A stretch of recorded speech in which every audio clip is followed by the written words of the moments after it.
नमस्कार साथियों, आप सभी का स्वागत है। आज का हम लोग का टॉपिक होगा संविधान की प्रस्तावना।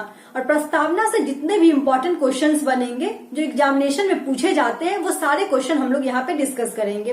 तो चलिए शुरू करते हैं। सबसे पहले देखते हैं संविधान की प्रस्तावना। संविधान की प्रस्तावना है, हम भारत के लोग भारत को एक संपूर्ण प्रभुत्व संपन्न समाजवादी पंथ निरपेक्ष लोकतंत्रात्मक गणराज्य बनाने के लिए तथा इसके समस्त नागरिकों को सामाजिक, आर्थिक और राजनीतिक न्याय, विचार, अभिव्यक्ति, विश्वास, धर्म और उपासना की स्वतंत्रता, अवसर और प्रतिष्ठा की समता प्राप्त कराने के लिए तथा व्यक्ति की गरिमा और राष्ट्र की एकता और अखंडता सुनिश्चित कराने वाली बंधुता बढ़ाने के लिए दृढ़ संकल्पित होकर अपनी संविधान सभा में आज तारीख 26 नवंबर 1949 को एतद द्वारा इस संविधान को अंगीकृत, अधिनियमित और आत्मार्पित करते हैं।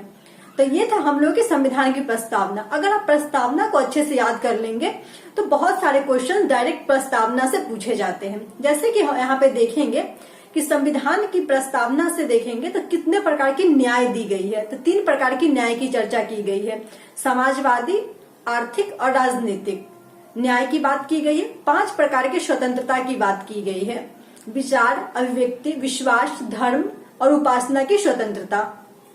समता की बात की गई है, प्रतिष्ठा और अवसर की समता। और यहाँ पे एक टर्म हम लोगों ने देखा कि संपूर्ण प्रभुत्व संपन्न समाजवादी पंथ निरपेक्ष लोकतंत्रात्मक गणराज्य जो संविधान का उद्देश्य है।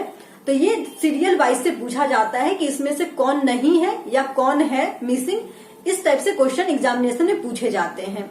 तो हम लोग देखेंगे कि संविधान के प्रस्तावना के बारे में विभिन्न न्यायविदों द्वारा क्या क्या संज्ञा दी गई है। तो जैसे एक बहुत प्रसिद्ध न्यायविद हुए NM पालकीवाला, उनके द्वारा संविधान का परिचय पत्र कहा गया। संविधान की प्रस्तावना को संविधान का परिचय पत्र कहा गया।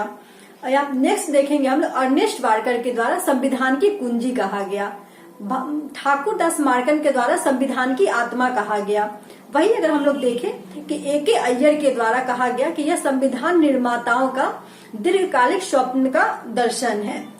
और हम लोग क्या क्या देख सकते हैं, तो एक पूछा जाता है राजनीतिक जन्म कुंडली। तो ये KM मुंशी के द्वारा राजनीतिक जन्म कुंडली कहा गया। हम लोगों ने यहाँ पे 5 स्टेटमेंट देखे जो विभिन्न न्यायविदों द्वारा दिया गया है। सबसे पहले देखते हैं NM पालकीवाला, संविधान का परिचय पत्र, अर्नेस्ट वार्कर के द्वारा संविधान की कुंजी, संविधान की आत्मा कहा गया ठाकुर दास मार्कन के द्वारा, और KM मुंशी के द्वारा कहा गया राजनीतिक जन्म कुंडली, और A.K. अय्यर के द्वारा कहा गया संविधान निर्माताओं के दीर्घकालिक स्वप्न का दर्शन। और संविधान से प्रस्तावना से क्या क्या क्वेश्चन पूछा जाएगा, तो क्वेश्चन पूछा जाता है कि संविधान को पहले प्रस्तावना को पहले संविधान का भाग नहीं माना जाता था, लेकिन केशवानंद भारती वाद जो 1973 में हुआ उसके बाद संविधान की प्रस्तावना को संविधान का भाग माना जाने लगा। और इसके तहत ये कहा गया कि 368 के तहत हमारे संविधान में संशोधन की बात कही गई है। इसके तहत संविधान की प्रस्तावना में भी संशोधन किया जा सकता है, परंतु जो इसका मूलभूत ढांचा है उसमें कोई भी परिवर्तन नहीं किया जाएगा। अब तक संविधान की प्रस्तावना में एक बार संशोधन किया गया है, वो किया गया है 42वें संवैधानिक संशोधन 1976 के तहत, और उसमें समाजवादी पंथ निरपेक्ष एकता और अखंडता शब्द को जोड़ा गया है। तो यहाँ से हम लोग इतनी चीजें ध्यान रखेंगे। अब हम लोग देखते हैं कि इसको थोड़ा डिटेल में, जैसे संविधान का स्रोत क्या है, तो हम भारत के लोग मतलब भारतीय जनता संविधान के स्रोत हो जाएंगे। इसका स्वरूप क्या है, तो संप्रभुत्व संपन्न समाजवादी पंथ निरपेक्ष लोकतंत्रात्मक गणराज्य स्वरूप हो जाएगा। और उद्देश्य क्या है, तो यहाँ पे हम लोग देखेंगे विभिन्न प्रकार की न्याय, जैसे सामाजिक, आर्थिक और राजनीतिक न्याय। स्वतंत्रता में देखेंगे विचार, अभिव्यक्ति, विश्वास, धर्म और उपासना की स्वतंत्रता, अवसर एवं प्रतिष्ठा की समता, और बंधुता, एकता एवं अखंडता, इन सब की चर्चा हमारे संविधान में की गई है। अब हम लोग यहाँ पे इसको थोड़ा सा डिटेल में चर्चा करेंगे। जैसे देखिए कि संविधान के स्रोत में कि हम भारत के लोग, इसका अर्थ है कि भारत का जो संविधान है उसे भारत की जनता के द्वारा अप्रत्यक्ष रूप से बनाया गया है। ये भारतीय जनता के इच्छा का परिणाम है, और संविधान में अंतिम प्रभुसत्ता भारतीय जनता को दिया गया है। देखेंगे संप्रभुत्व संपन्न का क्या अर्थ होता है, तो संप्रभुत्व संपन्न का अर्थ हो जाएगा कि भारत किसी भी विदेशी राष्ट्र के अधीन नहीं होगा और ना ही कोई विदेशी राष्ट्र भारत पर निर्भर करेगा। संप्रभुत्व संपन्न पंथ निरपेक्ष पंथ निरपेक्ष से तात्पर्य होगा कि हमारे राष्ट्र का कोई भी अपना धर्म नहीं होगा।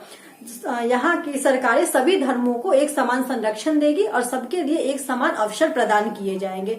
समाजवादी का अर्थ होता है कि भारत में सभी समाज में सभी को एक समान दर्जा दिया जाएगा।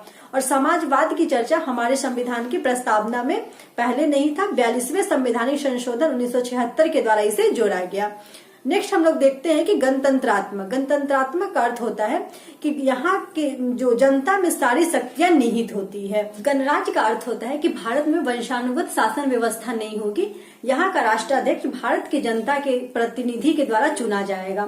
यहाँ पे हम लोगों ने चर्चा किया अप्रत्यक्ष, तो हम लोग देखेंगे प्रत्यक्ष और अप्रत्यक्ष क्या होता है। तो अप्रत्यक्ष वैसी शासन व्यवस्था जहाँ पे जनता अपनी शक्ति का प्रयोग प्रत्यक्ष रूप से नहीं करके अपने प्रतिनिधि के द्वारा करते हैं, तो वहां पे अप्रत्यक्ष चुनाव होता है। जैसे हमारे देश में अप्रत्यक्ष चुनाव, जैसे भारत का राष्ट्राध्यक्ष जो कि राष्ट्रपति होते हैं, उनका चुनाव अप्रत्यक्ष रूप से किया जाता है। और प्रत्यक्ष चुनाव में हम लोग देखेंगे कि भारत की जनता को जो शक्ति मिली गई है वो प्रत्यक्ष रूप से अपने प्रतिनिधि का चुनाव करते हैं। जैसे स्विट्जरलैंड के संविधान में हम लोग ये देख सकते हैं। अब हम लोग नेक्स्ट देखेंगे कि न्याय, सामाजिक न्याय में क्या है। तो समाज में सभी को एक समान न्याय दिया जाएगा। आर्थिक न्याय में आय और वितरण में सबको एक समानता रखी जाएगी।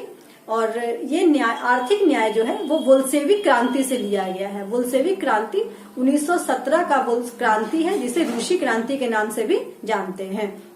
सामाजिक, आर्थिक और राजनीतिक न्याय में भी राजनीति में सबको एक समान न्याय दिया जाएगा। तो हम लोगों ने इतने सारे टर्म प्रस्तावना से देखे जहां से क्वेश्चन हमारे एग्जामिनेशन में बनते हैं। तो होपफुली ये सेशन आपको अच्छा लगा है। अच्छा लगा हो तो लाइक, शेयर एंड सब्सक्राइब। फिर मिलते हैं नेक्स्ट वीडियो में फिर नेक्स्ट टॉपिक के साथ। तब तक के लिए धन्यवाद।